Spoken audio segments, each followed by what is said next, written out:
It shoots sparks everywhere. Now we've got the Binford 300 half-inch drill, and this thing is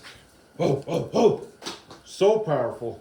This drill and me, we go way back. I remember when my father purchased it, and I remember using this to insert double-sided bolts into hundreds and hundreds and hundreds, probably thousands now, of ballisters. We have good memories right here. And I remember in the wintertime doing it much like this. Now this is a good treat right here. We've got the owner of this here drill.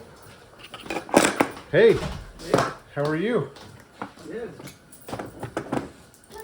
What I was thinking is to take this and use this as though it's use this like a lathe. Yeah. And just Hi. grind a slave pin into. And I can't find my real hacksaw. I know it's somewhere. I put it somewhere so it'd be easy to find. I hate it when I do that. I broke the D handle. Yeah. And they don't make them anymore, so I had to Mickey Mouse this thing together. Unfortunately, I was able to. It had to have that. How did you find it? Like new old stock? No, it's made for something else, and so I had to drill the hole out bigger or something and grind something down a little. I'll use that one.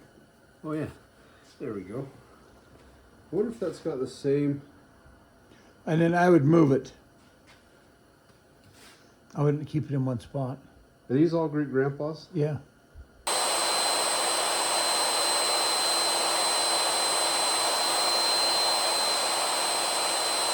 So it's 1.6.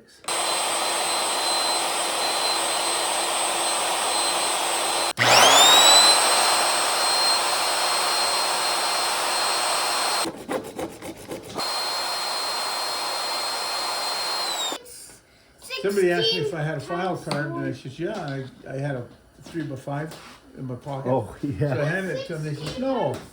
I said, well, what are you talking about? And he explained to it, I said, yeah, I got one of those. And he says, you do? Yeah. I said, yeah. Went out and got it, came in, he said, well, why do you have this? I said, well, why do you want one?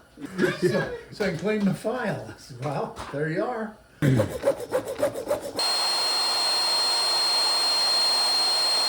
There we have it.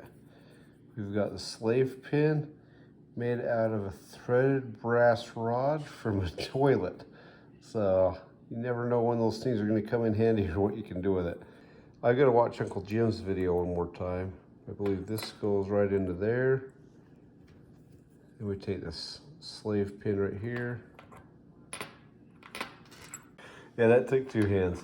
So if you don't have one of these just sitting around, hey sheepdog, just make your own.